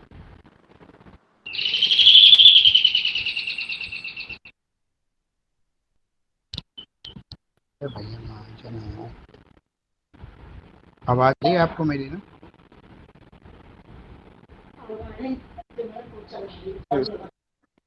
एक मिनट, बार बार कॉल आ रहा है मेरे। तो आप करेंगे इसमें से 10 है प्रेम्बल, 11 है प्राइम मिनिस्टर और 12 है डायरेक्टिव। बिल्कुल ठीक है सिलेक्शन, अच्छे क्वेश्चन है। अगर कहीं पे कोई क्वेश्चन में आपको थोड़ा डाउट हो तो आप कम्युनलिज्म वाला अटेंड कर लेना। कम्युनलिज्म, रियलिज्म और कास्टिज्म, ये तीनों टॉपिक ऐसे हैं जिस पे आप बना बना के लिख सकते हैं। कहीं क्वेश्चन फंसता तो ये कर सकते हैं। आप दूसरा पेपर निकाल लें फटाफट 2019 वाला। सर कम्युनलिज्म में मेजर्स टू कंट्रोल कम्युनलिज्म में क्या लिखेंगे? कैसे कंट्रोल कर सकते हैं आपके सांप्रदायिक दंगों को, तो आप बताइए कैसे कंट्रोल करेंगे आप? सबसे पहले तो कंट्रोल करने की पावर तो गवर्नमेंट के पास है ना। गवर्नमेंट कंट्रोल करेगी किसी भी लॉज के थ्रू, रूल्स और रेगुलेशन बनाकर इन चीज़ों को गवर्नमेंट कंट्रोल कर सकती है। दूसरी पावर किसके पास होगी गवर्नमेंट के बाद? हेलो, हाँ जी सुमन जी बताइए। नमस्ते। नमस्ते। सर जो 20 नंबर के क्वेश्चन है उसको मिनिमम कितने वर्ड्स में लिखने होते हैं? वैसे तो 4-5 पेज में लिख के आते हैं हम सर। हाँ 4 पेज में लिखें, 5 पेज में लिखिए, 6 पेज में लिखिए, 5 पेज तो कम से कम लिखिए। अच्छा, तो सर ये आपने जो नोट्स दिए हैं इसमें तो अगर इसके हिसाब से देखा जाए तो ये तो 8-9 पेज हो जाएगा सर। वो इसलिए तो ज़्यादा है ना, वो इसलिए ज़्यादा है कि आप ज़्यादा याद करेंगे तो कम ही पॉइंट याद रहते हैं एग्जाम तक। कुछ हाँ भूल तो भी गए तो याद रहेगा पूरा, आंसर पूरा मिनिमम। हो जाएगा, छोटा नहीं पड़ेगा। Okay sir, okay okay, 5 page सही है सर। हाँ 4-5 पेज बहुत है। चलो 2019 वाला पेपर में पहला क्वेश्चन है हमारा, who set the constitution wonderfully cuts the via media between the American system of judiciary and English principle of parliamentary sovereignty. अब ये जो क्वेश्चन आया ना आपका 2019 में, ये उस समय हमारा सिलेबस चेंज हुआ था, उसका उस टाइम का पेपर है ये 2019 का। वैसे ये पुराने सिलेबस का क्वेश्चन है ये वाला, अभी नए सिलेबस में टॉपिक हट गया है। उसमें कंपैरिजन था इंडियन जुडिशरी का और वर्ल्ड की जो जुडिशरी है उनका। तो यहाँ पर बता रहा है कि अमेरिका का जो सिस्टम है और जो इंग्लैंड का सिस्टम है, उन दोनों के अंदर क्या डिफरेंस है, मतलब क्या अलग अलग बातें हैं। और भारतीय संविधान अगर बात करें तो इन दोनों सिस्टम को लेके बैठा है, मतलब इंडियन कॉन्स्टिट्यूशन बनाने वालों ने हर देश के कॉन्स्टिट्यूशन से कुछ ना कुछ लिया, अडॉप्ट किया। तो उन्होंने अमेरिका से भी लिया और ब्रिटेन से लिया। तो ब्रिटेन से उन्होंने क्या लिया, हायरार्की ऑफ सिस्टम ले लिया कोर्ट का, सुप्रीम कोर्ट, हाई कोर्ट और ये आपका डिस्ट्रिक्ट कोर्ट। ये हमने कहाँ से लिया, इंग्लैंड से लिया। और अमेरिका से हमने क्या लिया, अमेरिका से हमने लिया जो बेंच होती हैं आपकी सुप्रीम कोर्ट के अंदर, अलग अलग जजेस जो होते हैं। जैसे किसी एक पावर को, मैटर को सुनने के लिए एक जज की ज़रूरत है, कहीं पे 2 जजेस की ज़रूरत है, कहीं पे 10 बेंच जजेस की ज़रूरत है। ये सब हमने मैटर के हिसाब से डिसाइड किए। जो दूसरा क्वेश्चन है आपका, in the absence of the president and the vice president who hold the post of president. अगर प्रेसिडेंट ना हो, वाइस प्रेसिडेंट भी ना हो, तो इनकी पोस्ट को कौन देखेगा, मतलब राष्ट्रपति और उपराष्ट्रपति दोनों ही नहीं है, तो सर कौन संभालेगा CJI। इसकी? CJI, chief justice of India. वैसे मैं इसके लिए बिल्कुल यस क्लियर नहीं हूँ, यस। मेरे को एग्जैक्ट अभी याद नहीं है। मेरे हिसाब से या तो लोकसभा अध्यक्ष देखने लगेगा या फिर आपका सीजेआई देखेगा, चीफ जस्टिस ऑफ इंडिया। लेकिन अभी मैं इसमें क्लियर नहीं हूँ, आप गूगल पे एक बार सर्च करके देख लेना। How many language are recognise in the Indian constitution. कितने की लैंग्वेजेस इंडियन कॉन्स्टिट्यूशन में रिकॉग्नाइज्ड हैं? 13-14 लैंग्वेज के आसपास है, मुझे एग्जैक्ट 22। अभी याद नहीं है कितनी लैंग्वेज है, आप देख लेना इसको सर्च करके, 22 है या कितनी है। Who gives the approval to the political parties. Political parties को अप्रूवल कौन देता है? तो इलेक्शन कमीशन ऑफ इंडिया देता है। Who presides over the joint session of Indian parliament. Indian parliament का अगर जॉइंट सेशन हो तो कौन उसका प्रेसिडेंट होगा? तो प्रेसिडेंट ऑफ इंडिया होगा, वही उसका सभापति बनता है अगर ये जॉइंट सेशन होता है लोकसभा राज्यसभा का। तो अगला है हमारा question number 6, describe some important features of Indian constitution. Indian constitution के कुछ इंपॉर्टेंट फीचर्स बताने हैं आपको। तो क्या क्या हमारे इंडियन कॉन्स्टिट्यूशन में इंपॉर्टेंट फीचर्स क्या क्या हैं? Sir lengthiest written constitution. सबसे लेंथी रिटन कॉन्स्टिट्यूशन हमारा है, ओके। और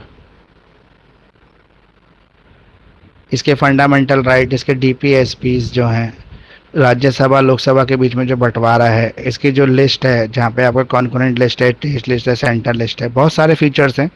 जो भी आपको याद रह जाए वो लिख देना एग्जाम में। Difference between the cabinet and council of minister. Cabinet minister और काउंसिल ऑफ मिनिस्टर के बीच में क्या डिफरेंशिएशन है? जितने हमारे इंपॉर्टेंट मंत्रालय हैं, जैसे होम मिनिस्ट्री है, डिफेंस मिनिस्ट्री है, और आपका और भी होंगी, मुझे एग्जैक्ट अभी याद नहीं है, टोटल 6-7 मिनिस्ट्री इंपॉर्टेंट होती हैं। इनके जो मिनिस्टर्स होते हैं वो कैबिनेट मिनिस्टर कहलाते हैं। ये सारे जो इंपॉर्टेंट डिसीजन होते हैं वो लेते हैं। सबसे पहले कैबिनेट पास करती है किसी भी डिसीजन को, उसके बाद वो लोकसभा में जाता है। और काउंसिल ऑफ मिनिस्टर वो सारे मंत्री होते हैं जो राज्य स्तरीय मंत्री होते हैं, स्टेट लेवल मिनिस्टर होते हैं, सेंट्रल लेवल मिनिस्टर। जैसे सूचना प्रसारण मंत्रालय तो कैबिनेट मिनिस्टर ही में आता है, लेकिन वस्त्र मंत्रालय है, राज्य कृषि राज्य मंत्री है, ये सब जो है आपके काउंसिल ऑफ मिनिस्टर्स में आते हैं। अब नंबर भी एक बार आप गूगल पे सर्च करके देख लेना कितने काउंसिल ऑफ मिनिस्टर होते हैं, शायद 100+ हैं, मुझे एग्जैक्ट नंबर अभी याद नहीं। जुडिशियल रिव्यू में ऑलरेडी आपको बता दी है। तो 20 सेक्शन के अंदर 3 क्वेश्चन में से आप कौन से क्वेश्चन अटेम्प्ट करेंगे?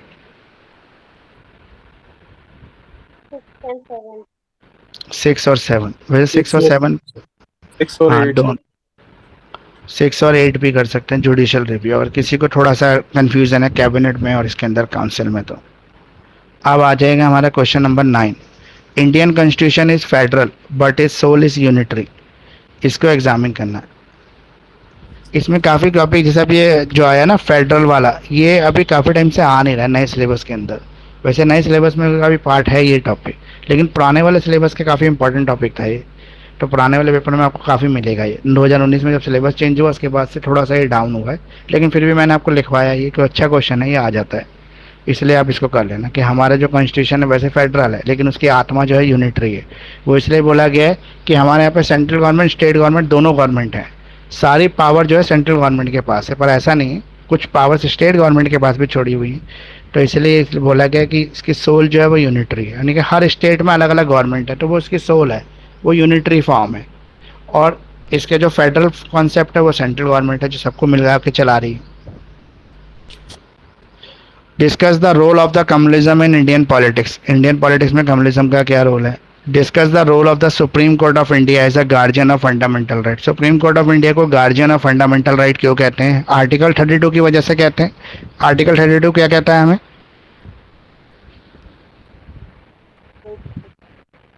सर सुप्रीम कोर्ट के पास पावर है कि हमारे क्या नाम है, हमारे जितनी फंडामेंटल राइट्स है उसको हर्ट नहीं होना चाहिए।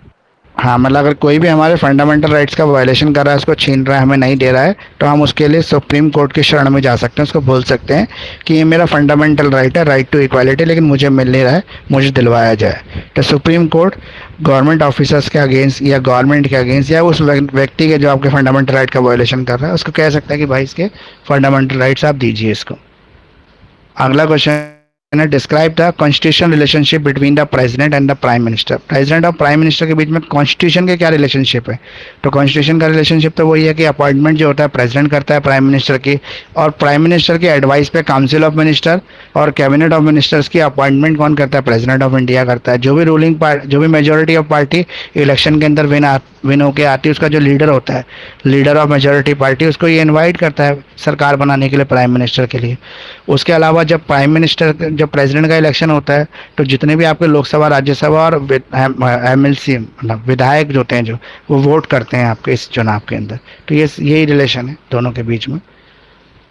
Describe the different method of attending the citizenship in India. Citizenship of India जो है कौन से तरीके से भारत में मिल सकती है। तो बाय बर्थ है या by certain period of residency है, और भी तरीके हैं जिसके थ्रू ये मिल सकती है। How can it be terminated. Terminate कब हो सकती है, जब भी आप कोई देश विरोधी काम कर दो ये टर्मिनेट हो जाएगी, या आप इंडिया के अलावा किसी और देश की नागरिकता ले लो, क्योंकि ड्यूअल सिटीजनशिप इंडिया में अलाउड नहीं है। अगर आपने ऑस्ट्रेलियन सिटीजनशिप ले ली तो आपकी तुरंत इंडियन सिटीजनशिप खत्म हो जाएगी। तो अब इसमें से आप कौन से क्वेश्चन अटेम्प्ट करेंगे सेक्शन सी के अंदर से 9, 10, 11, 12, 13 में से।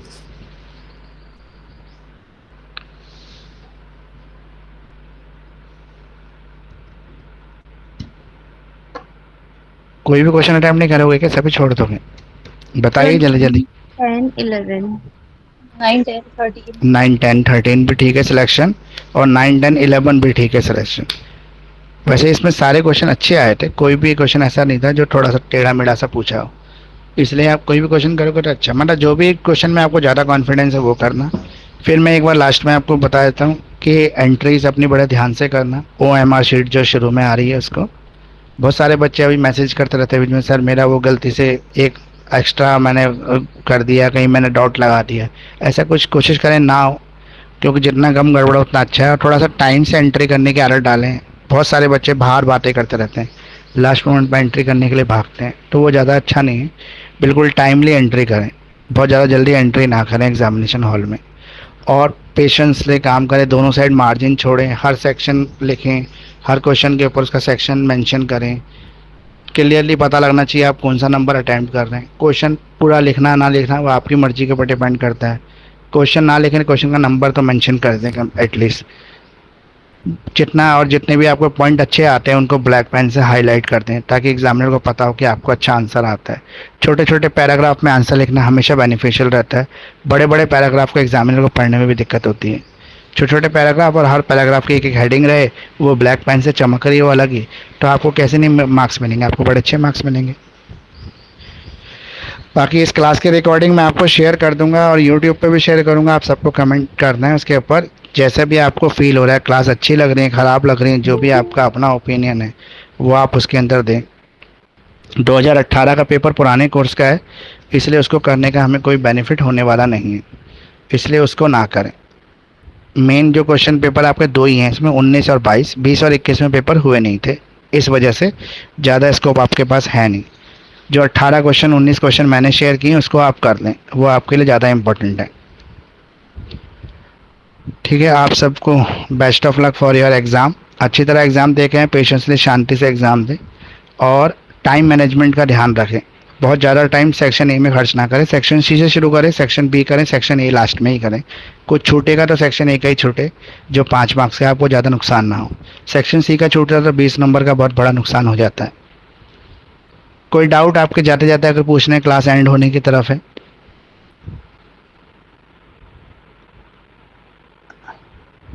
किसी का कोई डाउट नहीं है? फर्स्ट मिनट में जो कॉन्स्टिट्यूशनल डेवलपमेंट्स है उसमें कौन कौन से मतलब करने हैं? मतलब मैं समझा नहीं, क्या बोला आपने? 1919 गवर्नमेंट ऑफ इंडिया 1919 है, 1935 है, इंडिपेंडेंस। ये तो मैंने आपको बताया ना कि आपको 1935 एक्ट करना है, कॉन्स्टिट्यूशन ऑफ इंडिया जिससे बना है हमारा, और एक 1990 मॉन्टेग्यू ट्रांसफर रिफॉर्म करना है। ये दोनों इम्पोर्टेंट है। तो बाकी जो साइमन कमीशन, ऑगस्ट ऑफर, ये सब भी करना है? ये सब देखो, पढ़ने की तो अनलिमिटेड है, पूरा सिलेबस ही आप पढ़ सकते हैं, लेकिन जो मुझे लगता है, मेरा जो मन कहता है कि भाई ये इम्पोर्टेंट है, मैं वो आपको शेयर करता हूँ। बाकी आप कुछ भी पढ़ो, कोई दिक्कत थोड़ी ना। मतलब फाइनली तो पेपर मैंने भी नहीं बनाया है, मुझे थोड़ा पता पेपर में क्या आना है, बस मेरा एक आइडिया होता है कि मुझे ऐसा लगता है कि शायद ये क्वेश्चन इस बार इम्पोर्टेंट है। क्योंकि मैं अपने टाइम पे भी जब पढ़ता था तो मैं बहुत सारा कुछ पढ़ के नहीं जाना पसंद करता था। मैं भी कुछ इस तरीके से पढ़ता था कि सिलेक्टेड टॉपिक पढ़ के जाओ। ज़्यादा पढ़ने के चक्कर में दिमाग में बहुत सारा मटेरियल घुसेरने से कोई फ़ायदा नहीं है। लिमिटेड अगर हम दिमाग में मटेरियल डाल के जाते हैं, पेपर बहुत ज़्यादा हार्ड भी आता है, 3 या 4 क्वेश्चन भी हमें अपनी मर्जी के मिल गए तो हमारे लिए तो बहुत हैं, वही हमारे मार्क्स को इम्प्रूव कर देते हैं। बहुत सारा पढ़ने वाले बच्चे कन्फ्यूज़ हो जाते हैं कि दिमाग में हर चीज़, हर मटेरियल घुसा रहता है, वो खुद ही भी कंफ्यूज होते हैं, दूसरे को भी कंफ्यूज करते हैं। बहुत से मैंने बच्चे ऐसे भी देखे हैं जो एग्ज़ाम शुरू होने से पहले बाहर खड़े होकर कई टॉपिकों को डिस्कस कर रहे होते हैं अपने फ्रेंड्स के साथ। तो वो सब करना मेरे हिसाब से ठीक नहीं है। आप शांति से पढ़ो और एग्ज़ाम से पहले अपने आप को रेस्ट दो, कूल काम रहो, बहुत ज़्यादा चीज़ों के लिए वो मत करो, पेशेंसली लो, मतलब हर चीज़ को शांतिपूर्वक तरीके से हैंडल करो। बहुत ज़्यादा जब हाथ पैर फूलते हैं ना हमारे, तो भी हमारा सब काम ख़राब ही होता है। इसलिए मेरी यही एडवाइस है कि आप जो है इसमें ज़्यादा कुछ ना करें और लिमिटेड पढ़ के जाएं, लेकिन अच्छा पढ़ के जाएं। बहुत ज़्यादा ओवर डाइट जब हम कर लेते हैं, ज़्यादा खा लेते हैं तो हमें बदहजमी हो जाती है, फिर हाजमोला की, इनो जैसी चीज़ों की ज़रूरत पड़ती है उसको डाइजेस्ट करने के लिए।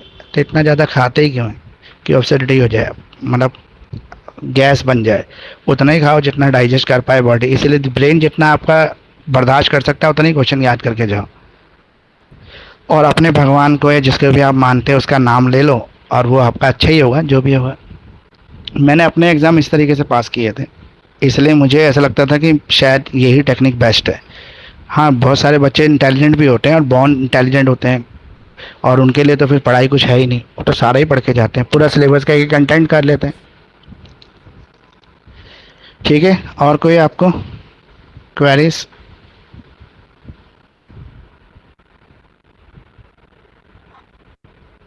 तो आज की क्लास यहाँ पे कंप्लीटेड है। जो मैं रिकॉर्डिंग शेयर करूँगा उस पर कमेंट आप सबसे एक्सेप्ट करता हूँ कि आप अच्छे अच्छे कमेंट करेंगे इसके ऊपर। क्लासेस आपको जो भी अच्छी लग रही है, ख़राब लग रही है तो ख़राब भी आप लिख सकते हैं। ठीक है, थैंक यू ज्वाइन करने के लिए आप सबका। Thank you sir. Thank you sir, good afternoon sir. Good afternoon.